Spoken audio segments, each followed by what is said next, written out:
मेरी आवाज आ रही है? जी सर, आ रही है। सभी साथियों का बहुत बहुत धन्यवाद। हमारे 39 साथियों ने अपनी बात रखी है और संचालन और होस्ट किया है माननीय राष्ट्रीय कार्यकारी अध्यक्ष जी ने, तो 40 हो गए। एक मुझे भी गिनले तो 41 साथियों ने कम से कम चर्चा में आज भाग लिया है। सभी के लिए बहुत बहुत धन्यवाद। मैं 2-3 निवेदन और करना चाहता हूं। एक तो सभी साथी, अभी जिम्मेवार साथी भी, आज कुछ साथी छूट गए हैं, वो नहीं जुड़े हैं या उन पर सूचना नहीं होगी, कारण कुछ भी हो सकते हैं, मैं कारण में जाना नहीं चाहता। तो वो साथी केंद्रीय कार्यालय को अपने आने की सूचना, किस तारीख को आ रहे हैं, कितने बजे तक पहुंचेंगे और आगरा से उनकी वापसी कब होगी, किस तारीख को होगी, कितने बजे होगी, ये 2 बात, आने की सूचना और वापस जाने की सूचना, आप लोग ये जरूर नोट करा दें। दूसरा, रुकने के लिए होटल में रुकेंगे तो एसी में रुकेंगे या नॉन एसी में रुकेंगे, कुछ साथियों ने नोट करा दिया है। बाकी ऑफिस के साथी भी, मुकेश जी, शशि, ये सब आप लोगों से और बात करेंगे तो एक बार फाइनल चार्ट बन जाएगा, उसमें भी आप लोग जरूर मदद करें, सहयोग करें। ये बात मैंने आपके बीच में रखी है। दूसरा, 17 मार्च की शाम को आपका भोजन शुरू हो जाएगा बुद्ध विहार चुक्की पाट पे। 17 मार्च की शाम को जितने साथी आ जाएंगे सबको खाना वहीं खाना है, सबके खाने की व्यवस्था है। और सिद्धार्थ विद्यापीठ में 17 से ही रुकने की व्यवस्था हो जाएगी। लेकिन पुनः फिर मैं एक बार कह रहा हूं कि वहाँ रूम बहुत अच्छे नहीं हैं, पंखा भी बहुत अच्छे नहीं हैं, लेकिन आप कोशिश करिए कि नॉन एसी रूम लेने की कोशिश करिए, काफी सस्ता पड़ रहा है। और जिनकी मजबूरी है तो उनके लिए तो कोई बात नहीं, रुकेंगे वो, वहां हम रुकवाएंगे ही। एक बाबूजी राजाराम आनंद जी का और आदेश था कि यदि वो स्कूल कम पड़ता है तो दूसरी अल्टरनेट व्यवस्था भी रखी जाए, तो निश्चित रूप से बाबूजी कोई अल्टरनेट व्यवस्था रखेंगे। वहां अम्बेडकर सामुदायिक केंद्र है, 1 किलोमीटर की दूरी है, तो उनसे हम बात कर लेंगे। अभी बात नहीं की है चूंकि फाइनल कोई रिपोर्ट नहीं है हमारे पास कितने लोग रुक पाएंगे। जैसे उड़ीसा के साथियों ने बड़ा स्पष्ट बोल दिया कि उनके लगभग सभी साथी स्कूल में ही रुकेंगे, तो अच्छी बात है। RS रवि साहब ने भी बता दिया कि उनके 6 साथी जो धम्म सेवक संघ है वो स्कूल में ही रुकेंगे। तो इस तरह से सबका आ जाएगा। और ज्यादा एक बार क्लियर आप लोग कर दीजिए, जूते खरीदने हैं navy black colour, navy black, दूसरे शब्दों में पैंट से मिलता हुआ, जिस कलर का आपका पैंट है उससे मिलता हुआ, ठीक है। तीसरा उसका विकल्प है, अगर आप पे ब्लैक पहले से हैं, काले जूते पहले से हैं, तो वो भी चल सकते हैं, ये आप जान लीजिए। बैनर सभी साथियों को अपने अपने राज्य के बना के लाने हैं। बैनर बना के लाना बहुत जरूरी है। एक आप अपनी मातृभाषा में बनवा लीजिए, एक इंग्लिश में बनवा लीजिए। 2 बैनर एक राज्य से होना बहुत जरूरी है, ये आप लोग थोड़ा सा ध्यान से सुन लीजिए। खाने की बात जैसा मैं आपको बता रहा था कि 17 की मार्च को शाम से शुरू हो जाएगा, 18 को 8 बजे तक नाश्ता रहेगा, 8:30 बजे तक, और ठीक 9 बजे राइट इंग्लिश टाइम बुद्ध विहार, जहां बाबा साहब ने धम्म की दीक्षा लेने से पहले तथागत की बुद्ध मूर्ति को स्थापित किया था, ठीक उसी जगह से 8:30 बजे पूजा वंदना होगी। पूजा वंदना के बाद धम्म यात्रा निकाली जाएगी। धम्म यात्रा में शहर के उपासक उपासिकाएं भारी संख्या में शामिल रहेंगे। उसी में हमारे राष्ट्रीय बौद्ध महासभा के धम्म सेवक संघ के साथी भी अपने राज्यवार अपने अपने बैनरों के साथ उसमें उपस्थित रहेंगे। ये ये व्यवस्था है और ये लौट कर आएगी धम्म यात्रा करीब 11 बजे। 11 बजे फिर 11 साढ़े 11 बजे भिक्षु भोजन होगा। भिक्षु संघ के भोजन के बाद अपने जितने भी साथी हैं धम्म सेवक संघ या शहर के जो उपासक उपासिकाएं होंगे, सभी को भोजन का पैकेट वितरण होगा। पैकेट में भोजन मिलेगा और 1 बजे तक भिक्षुओं की धम्म देशना होगी। बाबा साहब से जीवन से जुड़े हुए जो संदेश है उनके बारे में बताया जाएगा। जैसे बाबा साहब के अस्थि कलश भी वहीं रखे हैं बुद्ध विहार चक्की पाठ में। और 1 बजे के बाद हमारा धम्म सेवक संघ का अधिवेशन शुरू हो जाएगा और आदरणीय हमारे राष्ट्रीय आचार्य इंजीनियर किशोर बौद्ध साहब का प्रशिक्षण शुरू हो जाएगा और पूरी तरह से वो प्रोग्राम फिर राष्ट्रीय बौद्ध महासभा का और धम्म सेवक संघ का होगा। साझा प्रोग्राम हमारा 1 बजे तक होगा। बुद्ध विहार प्रबंधक कमेटी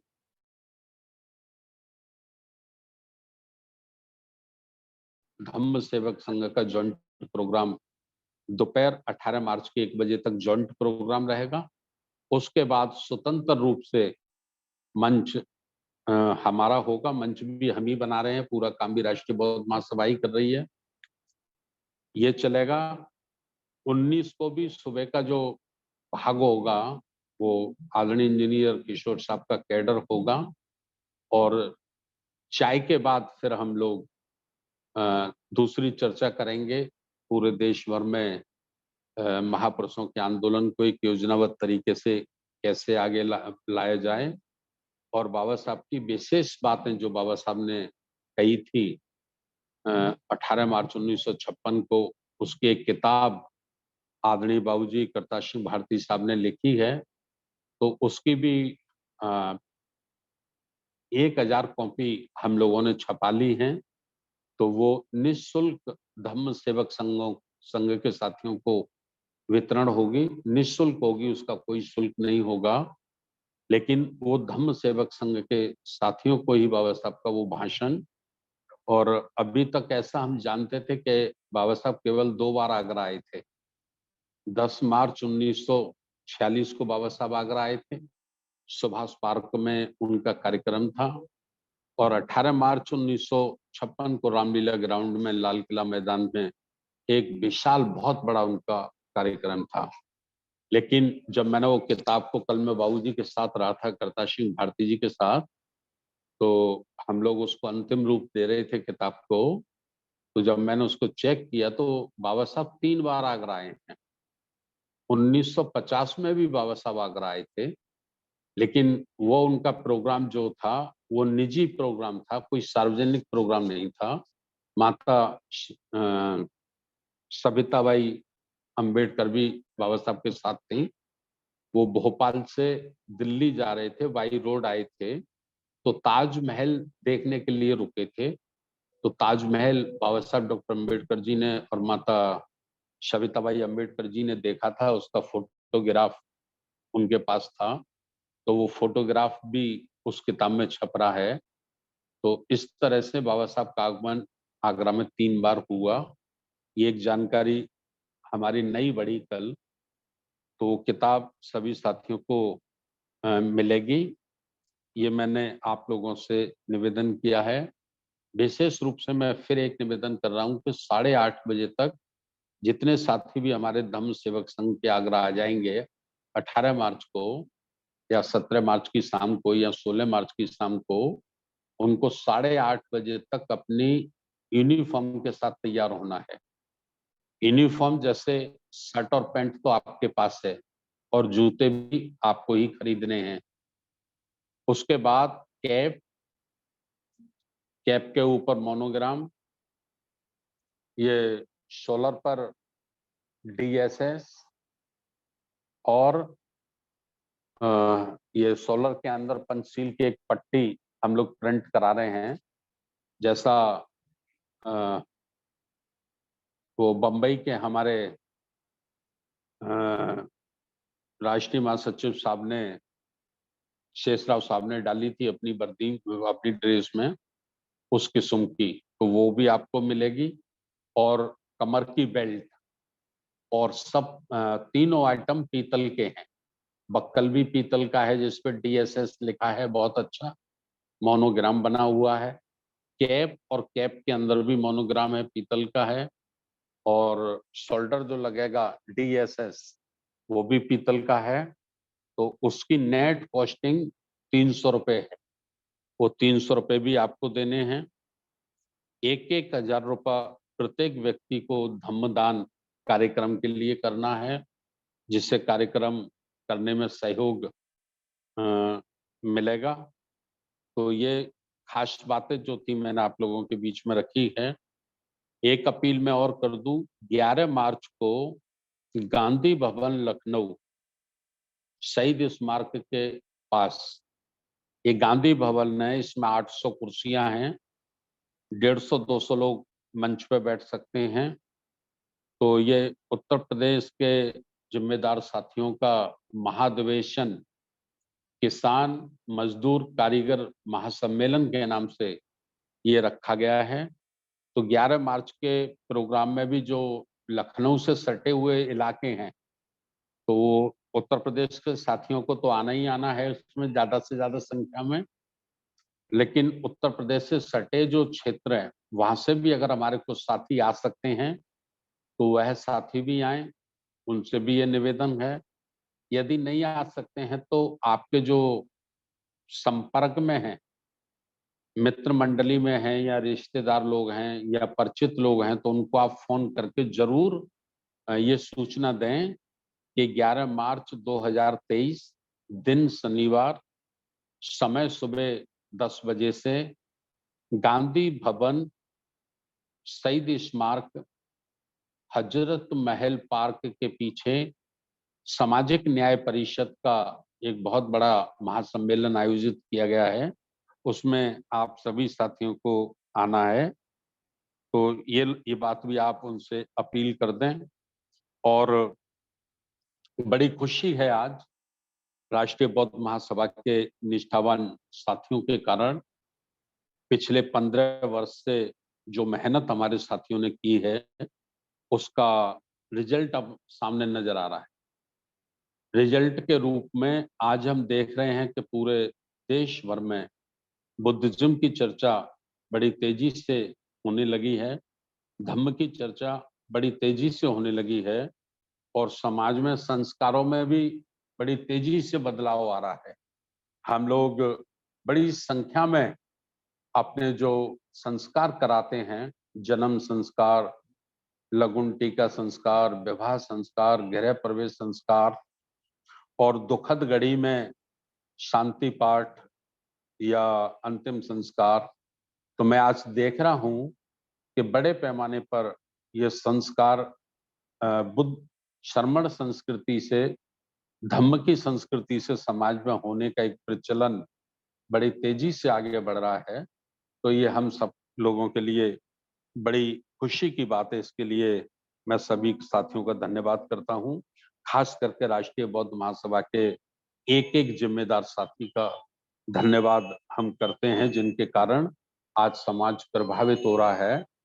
और जो संगठन थे जो कभी धम्म की चर्चा करने से बचते थे, वो भी संगठन आज धम्म की चर्चा में इन्वॉल्व हैं, धम्म की चर्चा के कार्यक्रमों में भाग ले रहे हैं और आयोजित कर रहे हैं।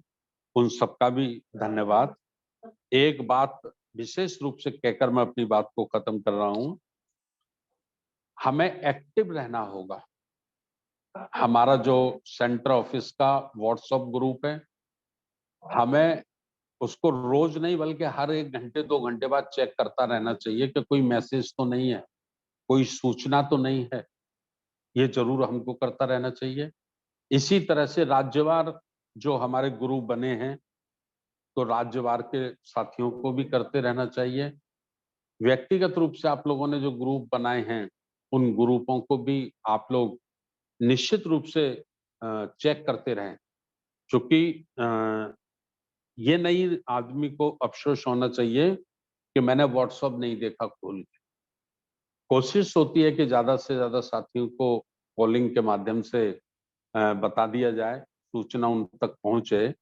लेकिन कभी-कभी अ, हो जाता है कि सभी के पास सूचना नहीं पहुँच पाती, तो हमारी भी जागरूकता, हम कितने अलर्ट हैं, हम कितने जागरूक हैं, हमारी बुद्धि कितनी चैतन्य है, ये भी परिचय हमें देने की ज़रूरत है।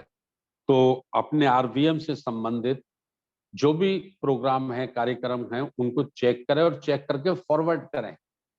एक आदत और हम डालें कि अगर हमारे पास कोई सूचना आई है, तो हमारे पास जितने भी कॉन्टैक्ट हैं, जितने भी ग्रुप हैं, हम उस पे फॉरवर्ड करें, उसको तुरंत भेजें। ये सिस्टम हम लोगों को आपस में फॉलो करना है, इसको लाना है और टाइम बहुत ज़्यादा हो गया है। होली के बारे में मैं 3 बातें आपको बताना चाहता हूँ।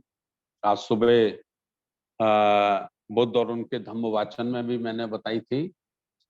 हम कहते हैं कि लोगों को कि होली नहीं मनानी चाहिए, लेकिन हम पर्याप्त तर्कपूर्ण अपनी बात नहीं रख पाते। तर्कपूर्ण बात को रखना भी बहुत ज़रूरी है।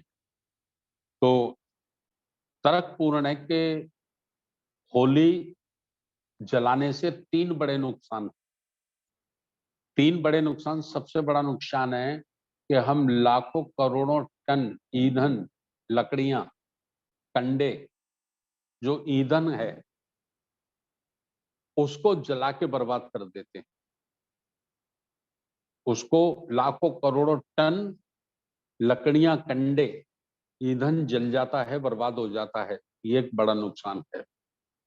दूसरा बड़ा नुकसान है कि वो जलने से जो धुआं निकलता है, उससे जो प्रदूषण आता है, उस प्रदूषण से सांस के रोगी, हार्ट के रोगी लोगों के लिए बड़ी प्रॉब्लम खड़ी होती है, उनके लिए बड़ी परेशानी होती है।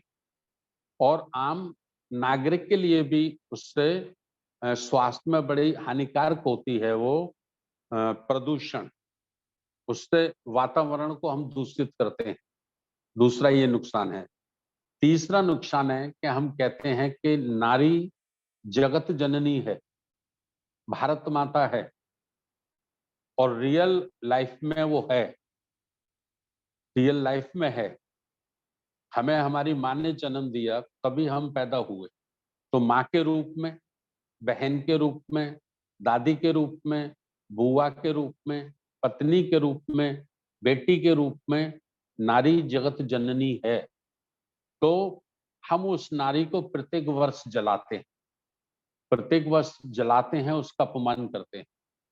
तो ये 2 बातें बड़ी गले नहीं उतरती कि एक ओर तो कहते हैं कि नारी जगत जननी है, एक ओर हम नारा लगाते हैं भारत माता की जय हो, एक ओर हम उसी माता को, उसी बहन को, उसी बेटी को प्रत्येक वर्ष जलाकर उसका अपमान करते हैं।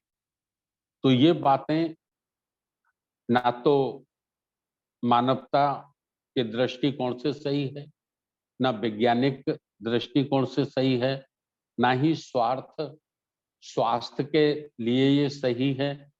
तो ये सारी बातें हैं। दूसरा, जिन्होंने ये परंपरा डाली है, मुझे एक साथी ने कहा कि साहब ये परंपरा तो बहुत पुरानी है। तो मैंने कहा जब लोग पढ़े लिखे नहीं थे, शिक्षा नहीं थी, विज्ञान नहीं था, जानकारी नहीं थी, आबादी बहुत कम थी, प्रदूषण भी ज्यादा नहीं होता था, तो अज्ञानता में वो सब करते रहे हजारों वर्षों से। लेकिन अब जब ज्ञान आ गया है, विज्ञान आ गया है, हमको सच की जानकारी हो गई, तो अभी हमें बंद कर देना चाहिए। एक खास बात और मैं इसमें कहना चाहता हूँ कि जिन्होंने ये व्यवस्था बनाई, वो कहते हैं कि साहब होलिका ने धर्म के लिए बड़ा संकट खड़ा कर दिया था। होलिका बुराइयों की प्रतीक थी, होलिका राक्षसनी थी, इसलिए उसका वध किया गया, इसलिए उसको जलाया गया। एक और ब्राह्मणवादी लोग ये पक्ष रखते हैं। दूसरी ओर हमने कल देखा, शहर में हम 2 ढाई 3 किलोमीटर पैदल घूमे, तो उसी होलिका की पूजा हो रही है।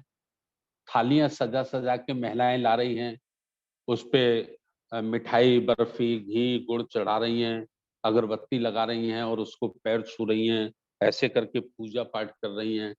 तो ये 2 बातों में समझ में नहीं आती कि अगर होलिका बुरी थी तो पूजा क्यों जाता है, उनकी पूजा क्यों होती है? और अगर पूजा होती है, उनको पूजा जाता है, वो पूजने योग्य थी, तो फिर बुरी कैसे हो सकती हैं? बुराइयों के प्रति कैसे हो सकती हैं? ये इस किस्म के तर्क, इस किस्म की चर्चा हमें कम से कम अपनी नई जनरेशन के बीच में तो लानी होगी, जिससे हमारी नई जनरेशन का ब्रेन वॉश हो जाए और वो इन षड्यंत्रों से, इन काल्पनिक कथाओं से, इन बुराइयों से वो बच सकें। तो ये बात मैंने होली के आज के संबंध में रखी है और बड़ी खुशी की बात है कि 70 साथी कम से कम आज भी जुड़े। आज बहुत, भारत के लिए मैं समझता हूँ बहुत ही खराब दिन है, बहुत ही खराब दिन है। इस व्यवस्था में लोग इतने डूबे हैं, इतने डूबे हैं, इतने डूबे हैं कि कुछ कहना भी मुश्किल है। लेकिन इसके बावजूद भी कुछ लोग जागे हैं और इस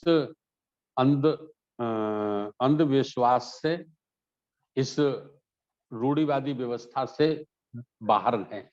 तो वो लोग आज काम कर रहे हैं, धर्म का काम कर रहे हैं, समाज का काम कर रहे हैं। तो उन सबके लिए बहुत-बहुत धन्यवाद। और आप लोग आइए, सबकी मुलाकात होती है, हम सब लोग मिलेंगे, फिजिकली बैठेंगे, 2 दिन 3 दिन साथ रहेंगे, बहुत अच्छा लगेगा।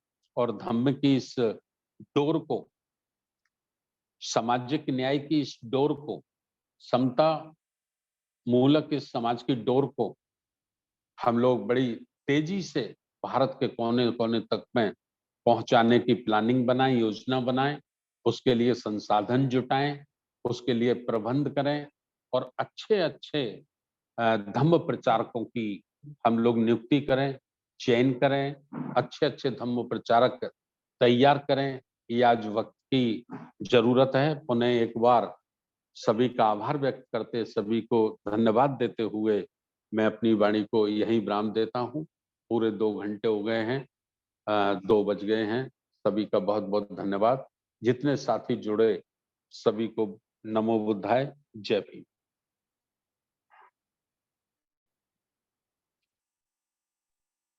बहुत-बहुत साधुवाद माननीय साहब। आज के इस विशेष समय में विशेष वेबिनार के माध्यम से महत्वपूर्ण चर्चा हुई है। दिशा निर्देश महत्वपूर्ण सभी तक पहुंचे हैं और सभी साथियों ने खुलकर अपने मत रखे हैं। मैं राष्ट्रीय बौद्ध महासभा की तरफ से समस्त उपस्थित आदरणीय जनों का आभार व्यक्त करता हूं। बहुत-बहुत धन्यवाद। नमो बुद्धाय, जय भीम। और सभी साथियों